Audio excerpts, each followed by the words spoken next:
What is up, my dudes, and that one girl is ready to spill some tea. I got you, one girl. This is Bikes, Beards, and Brews. Let's kick that intro.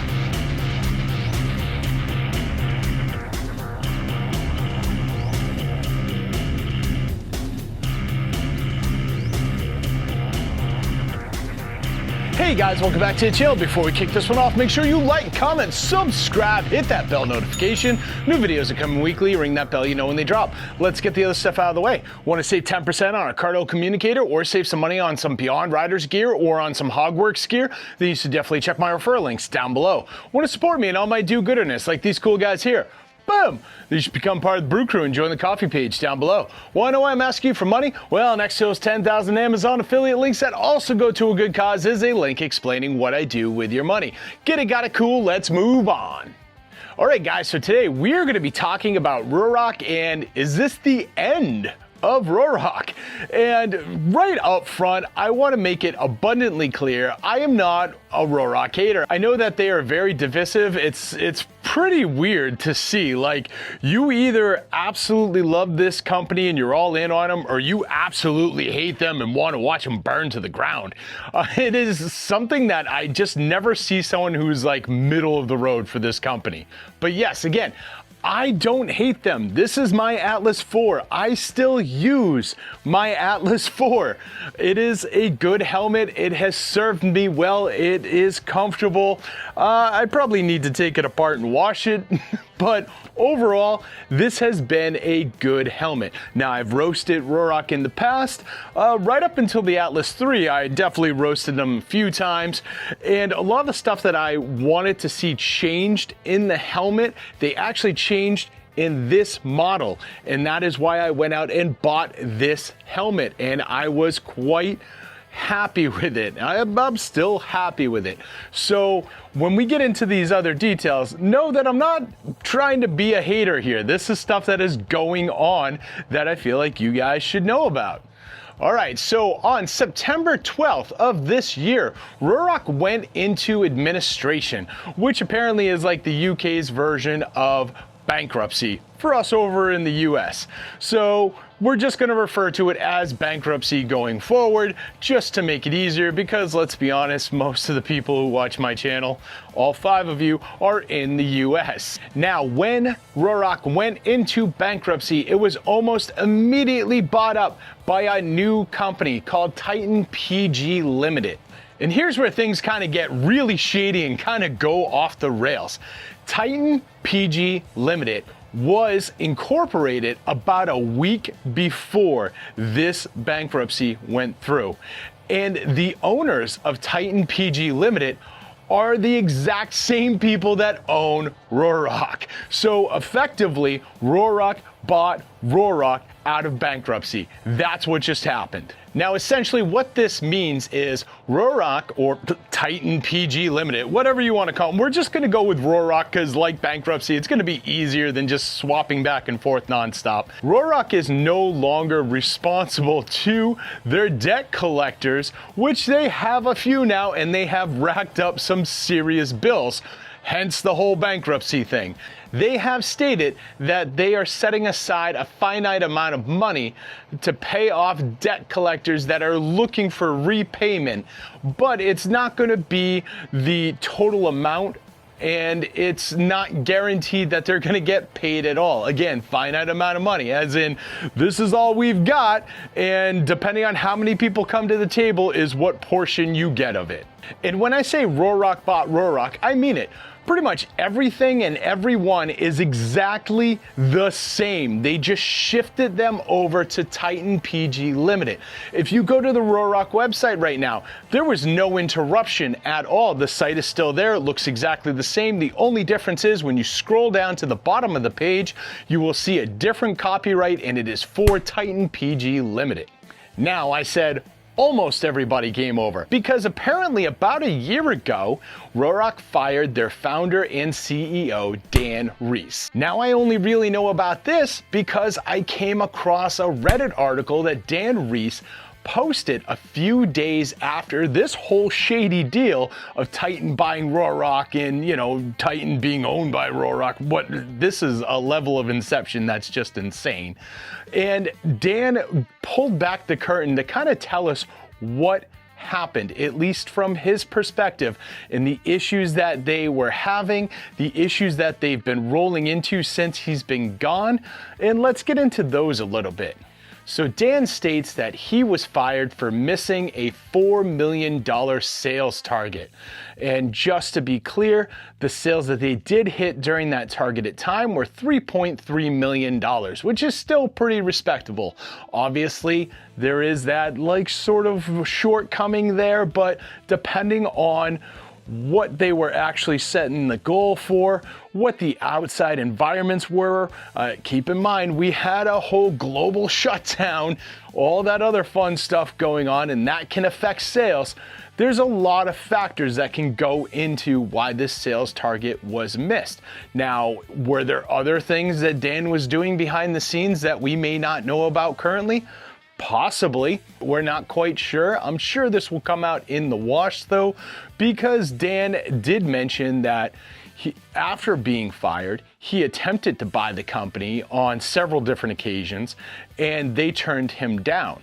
During that time, Ruroc racked up even more debt by going through some venture capitalists, taking out loans through banks like HSBC, and a few other places that we don't quite know just yet, but again, will come out in time.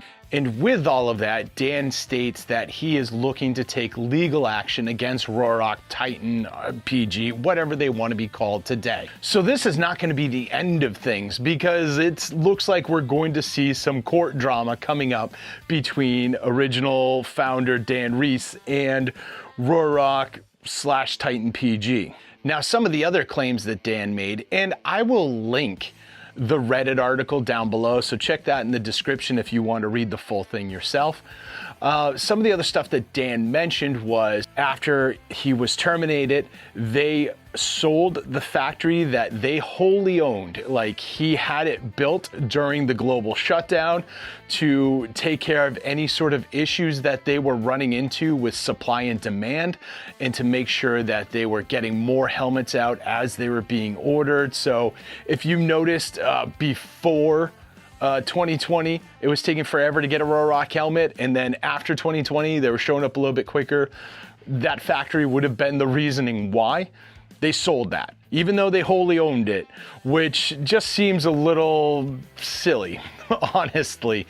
If you own it, it's going to be cheaper than, you know, reaching out and having somebody else make your stuff for you, and you have more control over the stuff being made because it's yours. You have that oversight. He also mentioned that all the original designers and engineers that built Ruroc helmets and designed them have moved on from the company, and now they've been replaced with people that may not be up to snuff. He also mentioned in his Reddit article that he may still be a bit salty, so take all of this with a grain of salt. Some of this may just be him lashing out and angry because of what's going on.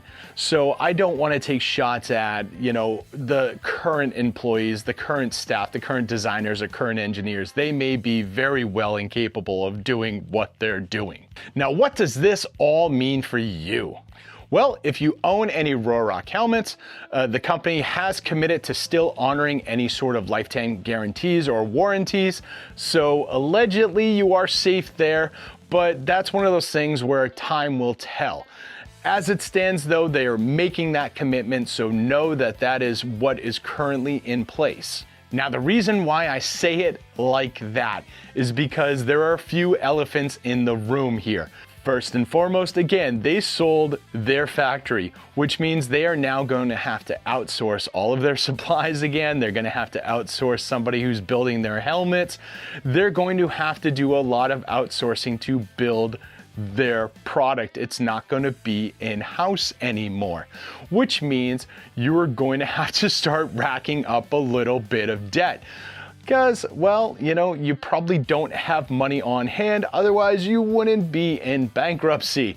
And yes, sure, bankruptcy will clean that slate for you. It will get rid of a lot of that debt that you did have. So it'll give you a lifeline for a little bit, But unless you have a really good plan as to how to dig yourself out of this hole, you're still in a hole and you're just gonna start digging deeper again. So using this whole shell game that they're currently doing where it's like, we're Ruroc, we're Titan, we're Ruroc, that's not a good solution. And your debt collectors are still going to see this, and you have just burned a lot of people. Again, HSBC Bank is one of the debts that they owe, and they owe upwards of $500,000 to them. Do you think HSBC is going to give them another loan after just getting burned from them? Probably not. Do you think another bank is going to be really excited to get into bed with them, seeing that they just burned this bank? Also, probably not. Or the interest rates are going to be way higher, and there's going to be way larger of a demand for stuff that that bank can collect in assets should this happen again. Same thing with venture capitalists or anyone else that may be opening a checkbook for Ruroc. They are seeing in real time as Ruroc plays this shell game, burns their past debts, and are trying to move forward again. There's a fairly good chance that people are going to think twice before putting any money into this company. And of course, this also begs the question of how this will work out for their licensing agreements as well. Because when they're getting those Star Wars licenses, when they're getting Marvel, when they're getting DC, they have to pay those companies to use that stuff. So if they burned any of those companies, you're not gonna see any new Venom helmet. You're not gonna see any new like Darth Vader helmet. You're not gonna see any of that stuff. They're gonna clear out the stock they have, and then they are not going to be doing any new licensing because they just burn those companies. That's another thing that you really have to keep an eye on here. And I'll be really interested to see if they manage to honor those licensing agreements or they use this bankruptcy to get out of those as well. So really what this means for you is currently Ruroc is still there. If you want a Ruroc helmet, they are still available to purchase. If you need warranty coverage or anything like that, they are still offering that. But without a set, clear path forward where they're going to become more profitable and get away from all this stuff, there may not be a Ruroc in a few years or even sooner. And who knows, this whole thing may just be another shell game to make the company look somewhat profitable so they could sell it off to another company.